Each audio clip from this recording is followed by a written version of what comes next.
There's Paul McStay. Paul McStay with the open goal. 21 minutes into the second half. The Celtic end goes wild. And they gave us James McRory and Paul McStay. They gave us Johnston, Tully, Murdoch, Gold and Hay. And most of the football greats have passed through Parkhead's gates. But to play football the Glasgow Celtic way. And they played football the Glasgow Celtic way. Hello and welcome to the Celtic Ray podcast. My name's Stephen Ray, I'm your host, and joining me, my first guest on my new podcast is Rachel Lynch. How you doing, Rachel? Hi, good, Stephen. The last time we did a podcast was a few years ago. Since then, you've moved house, got married and had a baby. All sounds very depressing, doesn't it? I hope your husband's not listening. No, he's out, thank God. But yeah, lots changed. Yeah, I just thought I'd catch up with you, get you on my new platform, and we'll just dive right into Celtic stuff. I take it you seen the game at the weekend?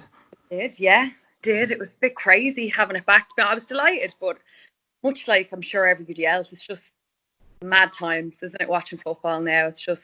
I'm not getting used to that crowd noise or no fans in the stadium. It's a bit surreal. Well, for some fans in Scotland, it's the same. Rig out for them. I mean, nothing much changes. But as a Celtic fan, it is weird to not have fans there, you know.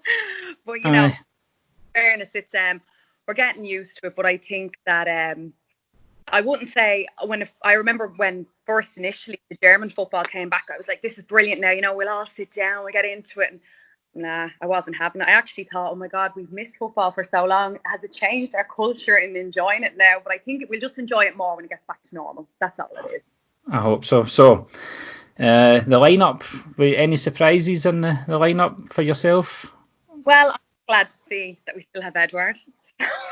For the time being. I went today, just before you actually called, I said, I better check up and see. You'll end up flooring me with something saying, you say, Rachel, did you see who we just signed, or did you see? And I was like, oh, we still haven't, but just about. It's touch and go, isn't it, really? I wasn't shocked that Barkas didn't start. I think he's just in the door, and I don't think, although it might have been a decent sort of place for him to start off against Hamilton at home, it's, you know, he's not going to get much work. But I think Scott Bain, I think he's going to be a definite backup. I can't see him playing that many games. Do you know what? When I was sitting at home and you were looking at people, I think people worry you more in the lead up to these games because you're sitting here and you're watching on Twitter and the likes of social media and they're like, oh, Celtic have done nothing to improve. Celtic, you know, we're the same old blah, blah, blah. Nothing's changed. And I actually was really impressed with Celtic in general. Do you know what I mean? Said Hamilton, right, come on. And I'm sure people are going to listen to this now and they're going to say, first game back, we've friendly. There's nothing really much you can judge on. But I mean, happy out. Very much so happy out. You know, obviously bigger tasks are to come. And, you know, we're in a position here now where I think some players are still just getting a stretch out, you know, and it's, you know, we'll play it by ear. But no, I was very much impressed. Very much. Yeah. The lineup came out on Celtic Twitter and I wrote, I don't know if it's controversial or not, but I wrote and Cham should be playing. I don't think Scott Brown was ever going to miss the first game of the season, but I'm starting to see, and I'm not just saying this, I'm starting to see a bit of a drop off from Brown. You're going to be eaten alive for this now, aren't you? I think if you look, and I mean obviously under Ronnie Dyler, he was definitely suffering. You know, he was definitely injured, playing through injuries. He wasn't himself. He definitely had a massive pickup when Brendan came in. But I think over the last year, and especially, I think if you look at the Rangers games and most of the European games, especially the Copenhagen game, he's definitely fell off. He's not the force I don't think he used to be. And I think for the rest of the season, I think he should be the backup for McGregor. If I'm honest, I think McGregor should be that player. Well, I put it to you this way. My opinion on Brown over the last 2 years, let's say, has gone, oh, sensational. He couldn't, like, he's not just a team player, he's the man, And then the following week, you turn around and go, how's he getting a game? How's he getting a game? And then I think, while I can see where you're coming from, I have now probably left from the pandemic, from my mind on Celtic is still from before pandemic, right? That's where I'm still at, you know what I mean? And I just think to myself, you know what, with 10 in a row and everything coming up, he's still, for me, as much as I hear your argument out, I still want him very much part, like you say, he still will be part of what we have here, but I still think he is very much the main man. I see what you mean about dropping off, and I mean, if you watch him kind of pace-wise, fitness-wise, he looks great, and I'm loving the hair.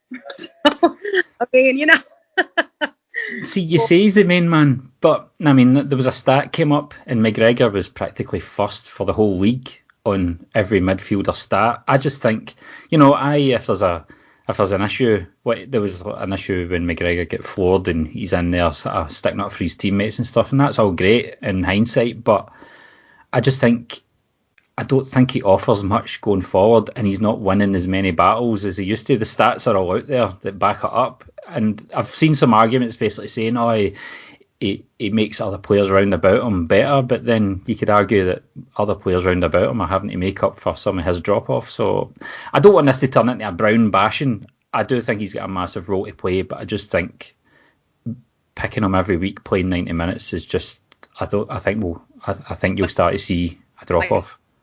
Which I don't think you're going to get a full 90 minutes out of him constantly anyway, but I do think, you know what, it's just when you were talking there, I just think of the backlash on Twitter with people like, no, Brown, he's God, But do you think that a lot of Celtic fans, I don't know what it is, this is my personal opinion, they have something against McGregor? Do you feel that sometimes, and it's kind of like he's not given as much credit as he should be sometimes? Do you feel that a little bit? I sometimes think he will have a blinder, and some people like, what you expect, I don't think. And I might have been one of them people before. I'm sure you whip out a tweet tomorrow and then you'd be like, Rachel, you were that person. But I don't think he gets near enough credit sometimes in games. No, I think when he picks up the ball from the defence, I think the transition from midfield into attack is so much quicker and sharper under McGregor. Whereas Brown very rarely plays a pass that gets the forward players in. It's usually a pass to McGregor that gets you there. I think McGregor is the next captain. He's a different type of player. He's not a Scott Brown, he's going to get in people's faces and stuff. I think he just plays a different way, and I think he's just a more clever player. I think he's a more efficient player, and I think we need more legs in there. I mean, it's Hamilton at home. I'm not going to kick up a massive fuss, but I just see it, and I've seen some stuff through. I seen it in the game in Nice, and he was just, I can tell there's a drop off. He's just not what he was a couple of years ago, and it's not a bad thing to say that, because he's 35, and we've had big captains before, like Paul Lambert and Tom Boyd, who have been the club captain but not necessarily played a lot of games in the last season or two. So I remember last season. I'm not the game, but I remember right throughout the middle of the season there was a drop off from Brown, and then all of a sudden he was doing this. Can you remember that time? There was one particular where he just dropped off, and then all of a sudden it was like I went back to being like, nah, we're never getting rid of him. He has to stay forever now. I don't care, So maybe you could be wrong. Look, maybe he might have been with lockdown and all. I don't know. But where Brown's concerned right now, I think I'm in Team Brown camp. So you're getting eaten alive. Yeah. I'm not getting into that argument with you this early on. I think the fullbacks were, along with McGregor and Edward, the fullbacks were definitely the most outstanding players on the park. I was really surprised how well Greg Taylor played. So, well, for me, I thought first thing I brought up was Edward straight away. I had seen after, I didn't go on Twitter. To be honest with you, I hadn't seen a lot of what was on Twitter after, but I had seen people were kind of up and down. The comments had been, and one or two people said, like, what are we going to do now? As soon as Edward's gone, we're basically screwed. That kind of way. And I was looking, right, fair enough. It's a simple observation, probably everyone will make. But I mean, do you not feel as though, as a whole, it worked with everything? I think, aye. No, I mean, I think the criticism is get labelled that Edward is he drops out the box too much, he goes out wide too much, and to score 3 goals practically 6 yards out, that to me that's a massive upgrade for him, and he's definitely getting noticed. I just think this, unless something 30 million plus comes in, I think he'll see out another year, but it kind of worries me that we're looking at a certain amount of strikers to come in. I don't know if that's to replace Bio, possibly Griffiths, but this is Peter Lawwell we're talking about. If somebody's dangling 30 million in front of him, he's not going to walk away from it. Fortunately, with the pandemic now, what's going on? I mean, like any business, football club is a business. At the minute, let's be honest, they're going to try and do whatever they can. I mean, I seen somebody on Twitter yesterday something like that. with the pandemic going on now, you're not going to get any players coming in or going out. It's like, come here for a minute. With the business that we're in now, that's someone Peter Lawwell's mate coming out with that stuff. Like, you know what I mean? Like, there's absolutely no way you couldn't. Like you said, 30 million, you not got rid of him. But I mean, surely, although I'm getting the fear now with Stephen Fletcher being mentioned, but I'm sure you're going to bring that up soon. I think in the last hour or so, apparently that's off. But yeah. So we'll see. I don't know. I don't know. I don't know how I feel about Stephen Fletcher, to be honest. It's if it's a replacement for Bio, then fine. Well, that's what I had seen. I mean, like I hadn't seen that he was gone, but obviously that is going to happen. But I thought that if someone made it out as though it was Kane Cup, so I was like, oh. Yeah. So a good 5-1 win. Yeah. Fullbacks were excellent. Frimpong, he's a likeable guy, isn't he? You know what? He is. You talk about captains. I just want. You know what I mean?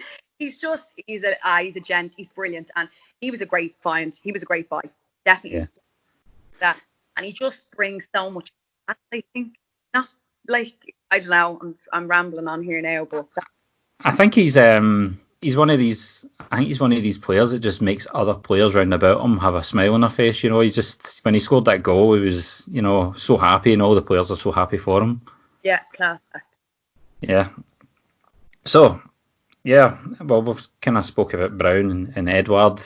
What's your thoughts? Do you think Edward will be here come the end of October? You know what? It's so difficult and it's very hard. Like I said, I've kind of been with the Luton a lot in the last couple of months with what's been going on, and that's terribly Celtic fan, but just life, I think, the way it fell, and I came back properly. I remember watching everything and thinking to myself, you know what, he's still here, so you have to be thankful. I sound like, someone who's tragic, someone's sick, and he's still with us, but he is still with us at this moment in time, so I don't think we'll keep him for much longer. I think just before the pandemic hit, everyone was talking about him. He was on every international French forum, Italian forums. Everyone was talking about him, So I think that we ain't going to keep him for much longer. But I mean, do you know what? Someone had a good argument there the other day on Twitter, actually, seeing it. They had said, you spend too much time on Twitter, I think.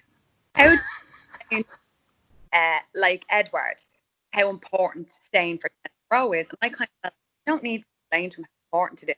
I think he genuinely enjoys his time at Celtic, So, I mean, ticking a box, getting a couple more months, staying, get 10 in a row, I mean, I think it's a no-brainer, but I mean, money-wise, I don't know. You just, I don't know. I really don't. But I mean, you yourself, would you I wouldn't put my house on it, but I think he'll stay for the season. The only thing that worries me is he's only got 2 years left, so you don't want to be getting into next summer and he's not signed a new deal and there's only a year left. I think that's where Peter Lawwell, he'll be thinking a longer term strategy, and I think he'll stay. I think if we're a good bit ahead come Christmas, New Year, I think in the January window, I think he may go then, but I don't know, it's hard to say. I think something needs to be on the table. And I think maybe this is just my own, probably like whatever back, but my worry with Celtic is Lawwell, and if that's just still there technically, I would nearly prefer people like, are you for real? to know he was gone and know that Peter Lawwell, we need a replacement, and if we're going to get in 30 million, as I'm saying, 25 in around that, we need something decent and not something that's 35 or nearly 40 years of age and, we're just getting it brought in for a quick fix. Although we'll probably get into that later on. You'll say, would a quick fix suit you now if you knew you were going to win 10 in a row? And me personally, yes. I mean, I just want that to be a dead cert. And I know people will say, of course, it's a dead cert, but probably for the first time in a long, long time, and I hate mentioning them because I don't really talk about it, I really do think Rangers may be a bit of a threat. So I think they've improved their squad. They have. And it's the first time, I mean, Stephen, you know yourself, you're probably listening over the last 2 or 3 years. This year they're going to give Celtic a run for their money. And me personally, every time, it's like, not a chance. Whereas maybe my opinion on it now, I'm thinking I'm more worried because they have absolutely nothing to lose now, right? Everything is for this now. Stop the 10 in a row. And I mean, even the Rangers board themselves, I know we're not discussing Rangers per se, but what I mean is you're going to put an awful lot of money into stopping this, because then look at it as a business venture. Put all your money into a couple of months worth of work and then just say, now listen, if Celtic go and do 8 in a row in the next 8 years, it doesn't matter because we stopped the big one. You know what I mean? Yeah. So that's my only worry. So I just, probably this year is the first time. I mean, you can't judge it off at Aberdeen what went on the weekend, because I mean, whoa.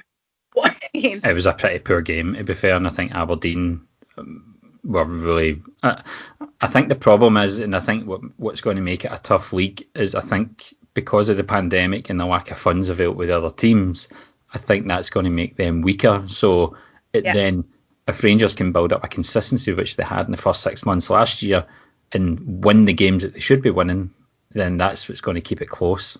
Yeah, so it's going to come down to the derby games. Yeah. Oh, although I'm saying that last season, obviously everything hadn't happened when it happened. I'm still hoping that game would go ahead, because I thought, this is the first time in a long time we are going to absolute hockey. You know what I mean? And it was coming to the Saturday. The game was on the Sunday, and it was coming to, was it Friday the game was called off, or was it Saturday? Was it Saturday?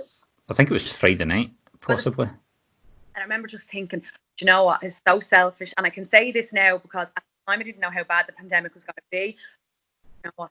Let us finish them off, right, in this, hockey them out of it 6 or 7 nil, and then if the league gets cancelled and it gets cancelled, we'd have finished on a good note there, because I think consistently we had been great, and they had obviously, they'd fallen away, I mean? They dropped something like 13 points, and we dropped 2 after Christmas. Yeah. After New Year, sorry. It would have been great. And I mean, I think that, again, I know it's not the Rangers podcast, but I mean, I think what happened complemented their season quite well. And I know people say that's terrible with everything that's gone on, but I think that it kept Stephen Gerrard in a job, and that's my honest. True. I do believe that, though. It did. So I mean, like, now it's go for it. You've nothing else to lose. I mean, we'll always get told we didn't really win the league. You know what I mean? But then our argument would be to win the league next year. Well, but technically we never won the league last year. So I mean, I mean, if they turn around and say, if we win it next year, and they turn around and say you've not won 10. But even 9.75 is still more than their 9, so what does it matter? I know, listen, you have to put yourself in their position and say it would be nothing at anything. And I mean, if it was me and it was the other way around, I'd be saying, you know what, that pandemic saved their skin for a lot of reasons. You know what I mean? It did. What has come from it, which is terrible considering what's going on in the world, I know. But I mean, they got a lifeline massively, and I mean, they got themselves into a position now where let's go for it. Well, my brother's a Rangers fan, and let's just say he's staunch. Don't ask, it's a long story, but I've been hearing about it. You haven't won 9, so I can let him. He can babble on, but he knows the truth. He knows what happened. So it was. Look, we were winning, and to be honest with you, I think done the worst out of all this was Celtic, because we had a chance to do it all. You know what I mean? It was all just like, everyone was like, oh, God love Hearts, God love Rangers. Like, Hearts and Rangers. Like, what about us? You know what I mean? We were on course again to do it all again, and it was just, But I think that this season is set up now to be decent. And like, when you can't judge it off the friendlies alone, you can't judge it off what I think the weekend just gone. I mean, but I think that you just need to see with how Stephen Fletcher will fit in, won't we? If he signs, well, I'll move on to, obviously, it was a great result. I thought we played, second half especially, I think we played really well. The only thing that concerned me at the back was the amount of high balls that Hamilton won.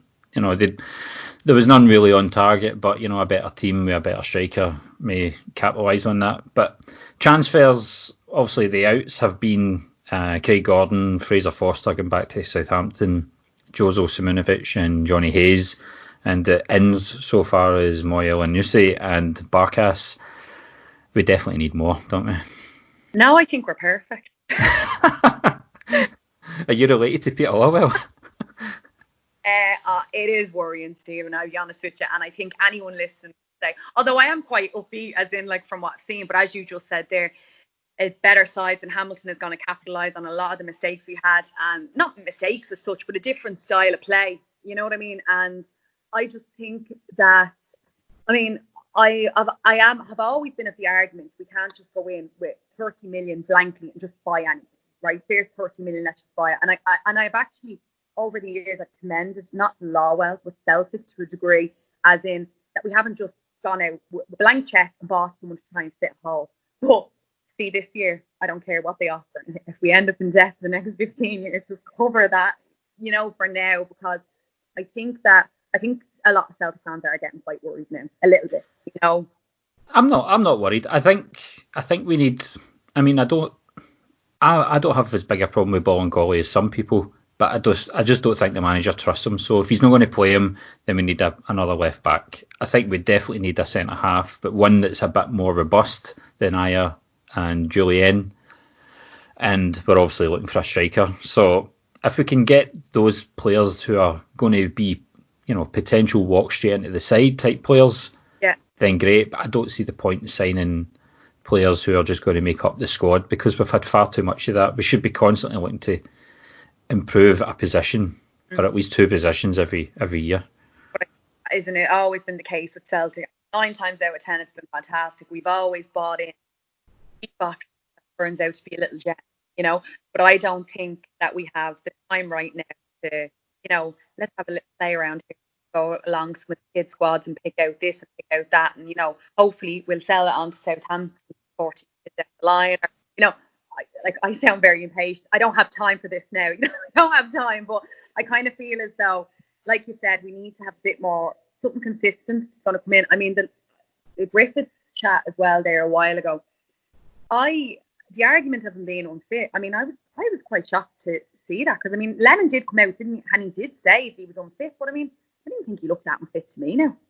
But I've heard. I mean, I know. When I say I've heard, apparently the club are not happy with some of his social media stuff, and I don't know if the unfit thing, you know, was just a diversion, but, you know, Lennon seemed to change his views on it pretty quickly when he came back to France, saying he looked, you know, so he used those 10 days really well and got himself really fit, if that's been the case. I just don't know if the club trust him. You know what? And it's a tough one, because I go on to a complete podcast, but it is that mental health and fashion. No, like everybody does. Everyone has their own demons and, you know, whatever goes on in people's lives and stuff like that. But it's the fact that, like you say, it comes down to, people will always say, well, he has a job to do, you know. And I think that's very blasé to say if there is problems, you know. But if it's to do with the fact, the social media side to it, and I mean, let's be honest, take away everything else that's gone on, he is a bit of a live wire when it comes to, you just don't know what he's going to put up, you know what I mean? You don't. And I actually think that when it's not some of his old school stuff from years ago that he used to put up on, that I didn't want him signing for Celtic originally, you know what I mean? I think that he can be quite innocent in a very juvenile way, you know. And I'd say Celtic are just at their last header with him. I mean, I had seen people put up things of him there a while ago, wherever he was just out, and there was things said what he was up to and everything, but it was all a joke, right? But I felt as though, I'd say he gets to a stage where he's a bit, am I allowed first to say, he looks as though he gets pissed off with what he gets online. But I mean, he just needs a good coach there to kind of turn around. And I don't mean a footballing coach, I mean like a life coach to say to him, get off social media. It just comes across as a See if he wasn't a footballer, I think he'd be a labourer on a building site. That's kind of, he's just one of these kind of guys. Yeah, and 100%. I think that. I've nothing against labourers, by the way. They work very hard. You're impressed by that now? I'm getting a torrent now abuse probably at some point with this. No, in fairness, I don't know. I just, like I said, sorry, I'm going off the point somewhere else, but it was just the fact that what the argument was about was fit. I thought, right, like you said there, Celtic were definitely something else on that, but he wasn't unfit. Let's be honest, he wasn't unfit. Like, it wasn't like Chris Commons used to come back years ago and sit there going, Celtic say he's fit to play, and I'm like, are you winding me up? So it's a different kind of ball game. He didn't look unfit, so obviously there is something going on there. But I don't know. We'll see how that goes. But when he is on his game, I will give him his due and say he fits in well. This is his problem, isn't it? When he is on his game, you don't know really. So I don't know. Yeah, because we're looking at obviously Fletcher. We don't know if that's going to come off. I'm not fussed if it does or it doesn't. We're looking at the boy at Peterborough, Tony, and the boy at West Ham, Ajeti. Now I can't say I know much about those two letters, but I think the boy Ajeti, I think he's got a good record from when he was at Bow, and I know he played alongside El Yunusi, so he's asked for a bit more time, and Peterborough seem to be hawking this guy Tony about, trying to get top dollar from Celtic. I know I paid £10 million for a League One player, but apparently we've bid around about 5, so we're obviously keen on another striker and at value, so we'll see what happens with that, but I'd like us to be looking for centre halves, or at least one anyway. Anything. I know. I mean, you're going to get the people come on and say, Lowell has it tough now. He's offering X amount for this and X amount for that, and people just won't come to the club. I think that's Celtic are a huge club. I mean, people saying that Lowell has to go in and beg people to nearly sign for Celtic. You know what I mean? That's not true. I don't know if that's a chat over Ireland. I think what the problem is the English League's just finished, and the Europa League and the Champions League's still going on, so there may be potential players that we want but might not be available until September.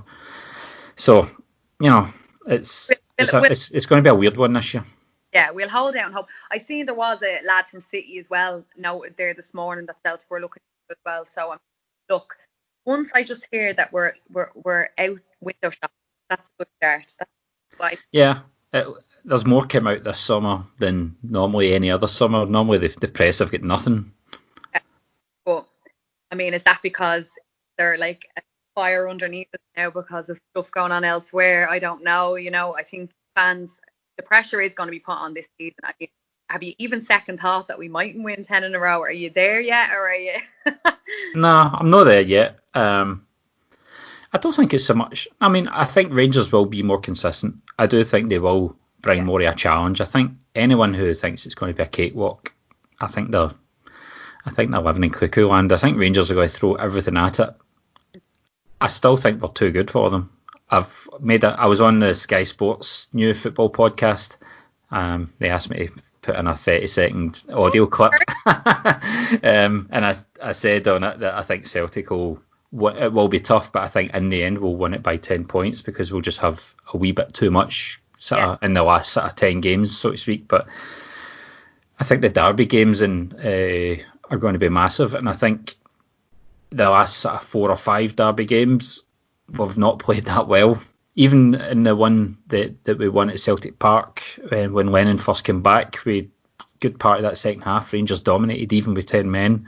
So that's where I think we need to up our game in that game. Yeah. And also we'll not get Fraser Forster to save the day in the cup. Yeah, and I think that listen, it is worrying. But I mean, look, it's what we all do. I think probably more worrying for me looking at the fan situation with COVID and not being able to have fans there at this moment. Now I know Scotland actually have been very close to the way Ireland have been working as opposed to England. I mean, like there could be a chance that you might have fans back. I mean, I don't see it anytime soon. Do you, Stephen? Well, they're talking about having test games next month. So really, yes. So we'll see. I mean, the fact that the Scottish Cup they said that they would really only want it to go ahead with fans, because with fans it's worth about £6 million to the 4 clubs that are left. So, and obviously they've put the dates in the diary for those games. So we'll see. They must have had some sort of assurances that if they get to a certain point, then they'll start letting fans in. Yeah. I hope so. I'm not worried. You just love business to be done earlier, but this year I'm going to give them a pass just because of the situation and other clubs still even playing even today. So Well, yeah, we just play it by ear and see. But just you know what? You're going into the new season as you don't know what with the world in general. I mean, I don't know. Could it be lockdown? First game in, we're top of the league as it stands, isn't it? Can they shut it down now and give us 10 in a row? I seen somebody saying that on the back of Aberdeen being shut down. But no, it's crazy. But I would I mean, it's such a pity the year that's in it. I mean, imagine it on a normal scale. You're going into 10 in a row now, and it'd be lovely to have fans be able to travel and go and do what you want to do. I would absolutely hate to win it on a lockdown. Oh, wouldn't it be brutal? And you know what the problem is with that? I mean, I know from Scotland, it's very similar. Same in Ireland. It makes no sense because, I mean, everyone's gonna. If Celtic are a game away from winning 10 in a row, people flock to people's houses. They're gonna. You may as well have a stadium full of people. Now I know that attitude isn't excessive in the who organisation, but what I'm saying is, I mean, you would hope by another 2 months things have improved greatly, but I don't know. I mean, yeah. Ireland. I'm saying nothing because I've had 3 holidays cancelled this year. One of them was rescheduled and that's been cancelled as well. So. Well, when you know that the government here think it's going to get worse is when they're paying the COVID relief €350 flat out to anybody until they're paying it now with no question until April. So I mean, there's people now getting more on the dole than they were when they were working. Yeah. So I mean, if the government are paying it till April, do they know something? I don't know. I don't know. Well, I was furloughed for 2 months with my work, but they still paid me most of my salary, which was good. But yeah, I'm involved in construction, so construction's getting back to normal up here. So it was back here, and then there's been a few clusters they've had to close down sites because a few lads have gotten sick. You know what I mean? But look, I don't know. This is not something I can tell you. I never thought when I was getting my nails done, I need to wear a full body protective unit. I'm going in, but different world. Yeah, just stop tapping them on that tables. I can hear them. It definitely wasn't mine, that's for sure. Kelly, this weekend, I would expect the goalkeeper to start. I think Bain will drop out. Mm-hmm. I don't think he'll change too much in the lineup. Even though I wanted Cham in there, I still think if he's not going to drop Brown, I definitely think Cham would be ahead of Christie for me. You're big Brown, don't you, today? No, but I just think that pitch, it turns into a battle on that plastic pitch, doesn't it? Yeah, well, I think that he needs to look. See, this is the argument where everyone's going to have for the first couple of games. I think Lennon is at a loss here for whatever he does, because I personally would love to see a lot of players get a good game in, but the problem is changes it up now and you're sitting there, and it could happen. You're 1 down and you're like, what's happening here? You know what I mean? So it's. I mean, what does Lennon do? I mean, well, no matter what he does, people are going to moan anyway because he's not. So. Well, I'm going to moan about him because he's got 5 substitutes available and he made 4 and 3 of them come on in the last 5 minutes. I mean, I think we don't need Brown. Brown doesn't need to play 90 minutes. McGregor doesn't need to play 90 minutes. You know, Edward doesn't have to play 90 minutes. I think his end as well. Quite a silly decision, but I mean, some of these lads, I had heard him, he was interviewed after and he said something like some of these lads hadn't had a proper run out. You know, but I suppose what he meant as he wants to see everybody at their best, you know what I mean, and their full potential. But I mean, like you say, you're 5-1 up. You don't really need to keep keeping people on the pitch for the full, like you're saying, you know. But no, and I think on a plastic pitch, I definitely think he needs to make more changes sooner, depending on how the game's going, I suppose. But yeah, I don't know much about this Kilmarnock side other than they lost at the weekend. I mean, like I say, a lot of these teams have get rid of a lot of players and bringing players in. Yeah, it wasn't Kelly, was it? That had up. Who had a poll up to see who they get rid of when COVID hit? Livingston. Right. Sorry, I don't know why Kamara had I there. think the player was part of it. I think he knew about it. So, because So, wouldn't you? well, social media wise, they got something like 800,000 views or something like that on it. So, I suppose good media campaign, but shy for the player in question. nah, I think the player was part of it. I don't know if it was a bet or something that was going on internal. Right, okay. And no, I was just laughing, but yeah, a lot of the things, I mean, we're all looking at different setups and everything now going into these games with clubs at different places everywhere. And I think, do you know what, you're probably thinking, oh, Rachel, what have you been watching? But I mean, I actually haven't had a lot on to see, where football's been concerned, other than Celtic being on my radar. I really haven't. You know what I mean? I haven't been, yourself, normally you have Sky Sports on in the background. You're like, oh, who did such and such? Oh, did Aberdeen bring him in? Unless it's related to Celtic. It's been kind of over my head in the last couple of months. But they were See, I'm the opposite of you. I've been watching practically everything. So, really, yeah. See, that's me now. You see, people like not really. And, once I moved out of the home with my dad, I don't have it in my ear constantly about English league being overrated. I got. He loves his rant about the English league. He just can't wait until Steven Gerrard gets found out. Aye. Yeah. In fairness, though, even Sky, I mean, look, nothing's been the same. I'm just so looking forward to it. And I think for people as well, an awful lot of people, I've seen some mad statistics there, that a lot of men not having that football and, meeting people through the sport and everything, they've been massively affected by this. And I think everyone can see it, can't they, really, Yeah. Affected a lot of people. So it'd be good to just have a bit of normality back again. So, predictions for this weekend against Kelly. I think it's Sunday, I think it is, again. I'm going to go 3-0. Yeah. Edward, a hat-trick. I think it'll be a bit tighter than that. Probably I'll go for a 2-0. I think. I just think that pitch is terrible. We never play well on it, I don't think. Listen, I just think Celtic. No, fairness. Do you know what? I think I'm going 3-0 because I'm just thinking that Lennon might change it up a bit, but I still think Edward a hat-trick again. That's the way I'm going. Right, so I'll move on to some other business before we wrap this up. So, the new Adidas kit, what are you thinking? Absolutely love it. Love it. It's huge. And listen, I can only go by what I see over here in Ireland. It's gone into JD. Obviously, JD are massive over in Ireland. I know they're massive in the UK, true, everywhere, but they're huge sports flagships. Are you suggesting everybody in Ireland wears trackies and trainers? Like, the thing about Celtic tops, you'll get a Celtic top in any sports shop in Ireland, right? But you won't get everything, you know what I mean? Unless you go to the Celtic shop in Dublin or you order online. And in all the JDs, they are kitted out. And I think, I think now they're very expensive. I think they're actually very expensive. But I think that they are superb. What do you think? I think some of the stuff's pretty stunning. I've already ordered some stuff myself. I was about to say, all right, sorry. But no, unreal. I think they're unreal. Yeah, well, apparently, I think the Celtic Superstore opened last night, and apparently it's mobbed today. I seen someone had a picture up now last night. People were queuing. Was that to get in this morning, or did they open actually last night to let people in? I think it opened last night to let people in. I don't know. You don't catch me getting up there at 2 a.m.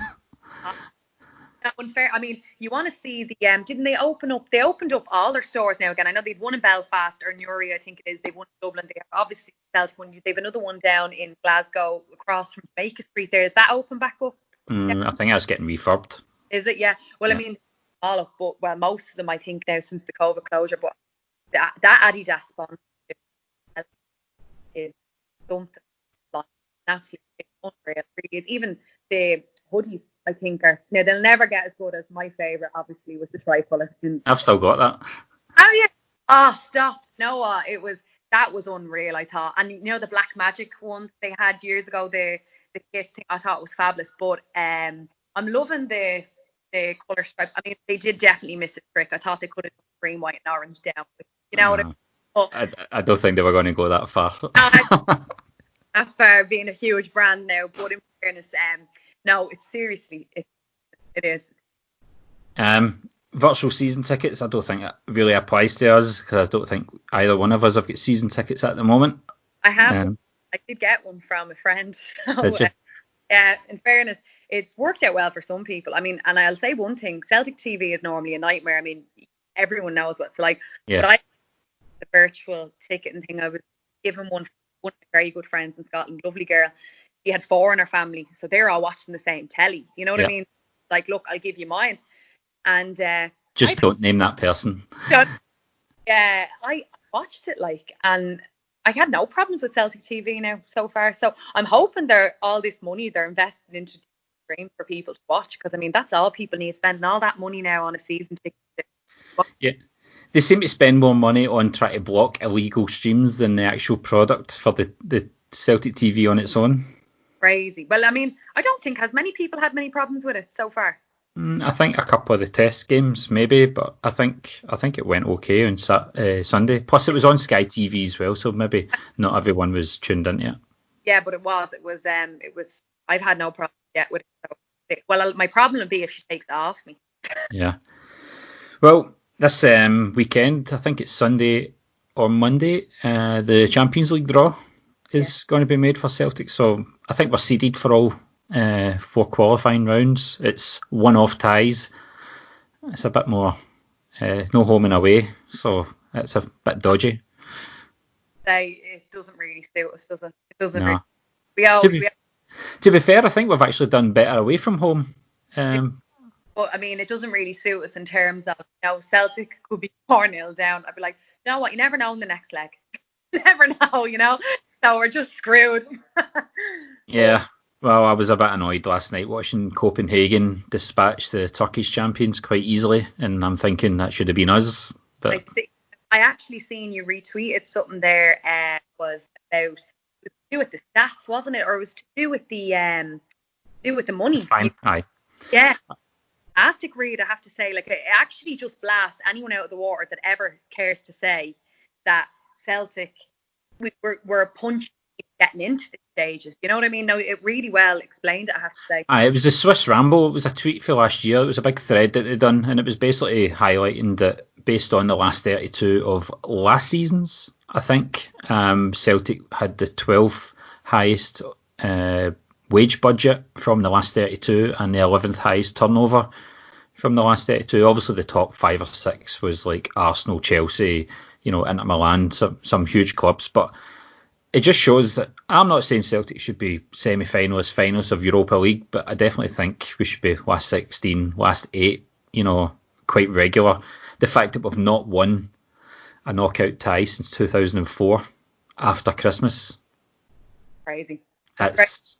And to be honest with you, when you say it's there, had I not have read what you had posted, probably would have, I would agree.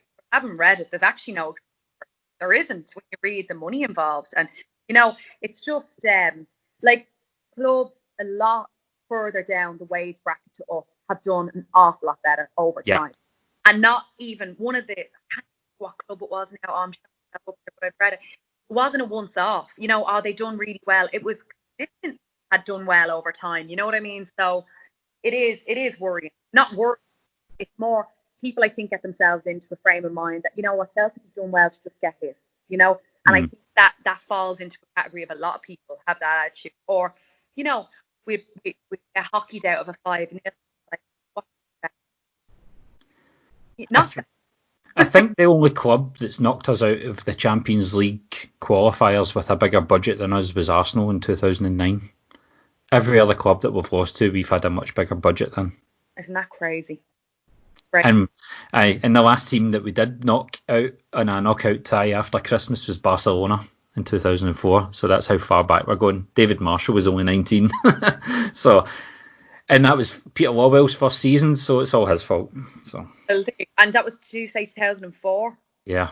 To be honest with you, my first memory is 2001, 2. So, I mean, that was just coming up onto memory lane a little bit for me, but yeah, that is mental.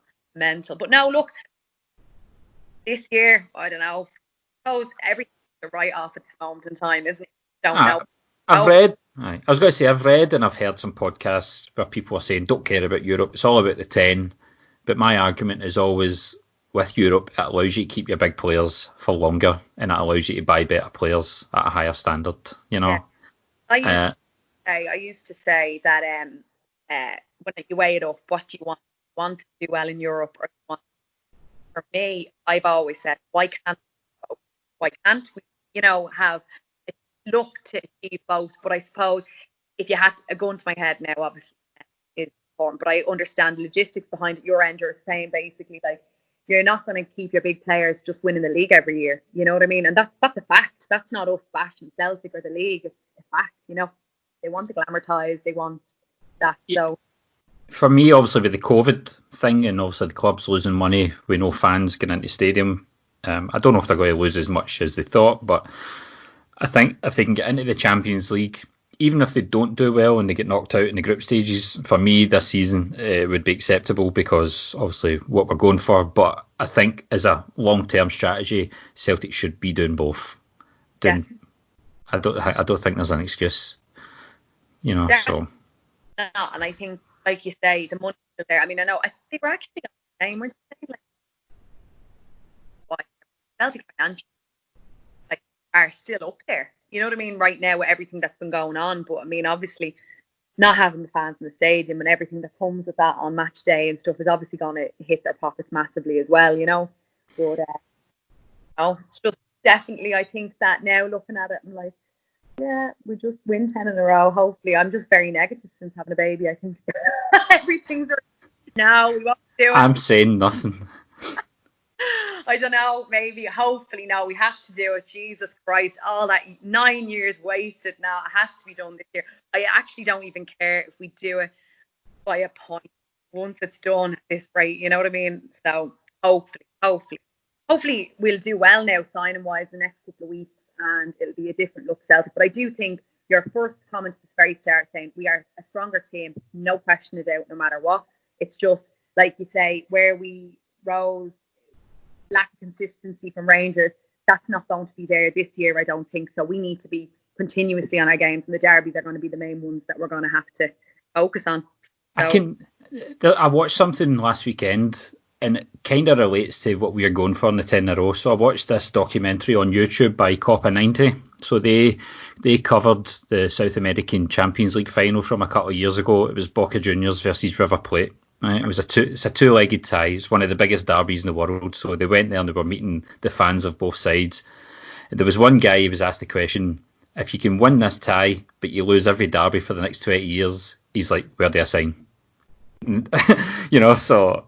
Well, and then, so much of it reminds me of, remember the season, but we lost we didn't lose every derby now, but Rangers definitely had the upper hand on us, right?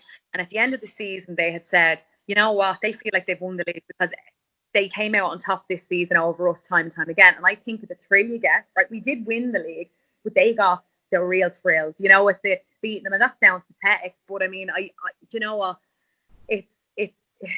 it's so difficult because you're after saying that to me. I mean, Boca Junior River Plate is huge. I mean, the literal stabbings in the stadium. Yeah. Well, all I'm going to say, anybody, if you've not watched it, watch it. It's one of the best football documentaries I've ever watched. There was one fan, I think he was a taxi driver, and they said, how do you want to win it? And he said, I want to win it by a handball. The more controversial, the better.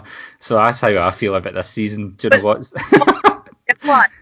Like deja vu for me, because when they were calling for the league to be finished and all the right, I was there and I, like most Celtic fans, I was like, oh, I don't want to win it, just win it. Like, I want to win it, and then my dad obviously is just a nut job, and he's like, no, we'll win it with it being given to us, because you know what, that'll sicken them more, The more pain the better. Yeah, that was his attitude, whereas I was sitting there like, Dad, do you know what, I want to win it right now. We were going to win it anyway. Just let it sicken them. That'll sicken them more that we got it that way, And I just thought, you know what? That taxi driver is my dad. I like his style. But the only fear with the controversialness is it tends to go against Celtic a lot of the time. So let's just hope that the SFA and the officials are on form this season, and on form in a bad way, not in a good. Yeah. Well, I'll wrap it up. I'll say hopefully you'll be on a few times through the season with me, and we'll see where we're at. I just want to say, Rachel, thanks for being my first guest on my new podcast, and I'll speak to you soon. Thanks, Stephen. And they gave us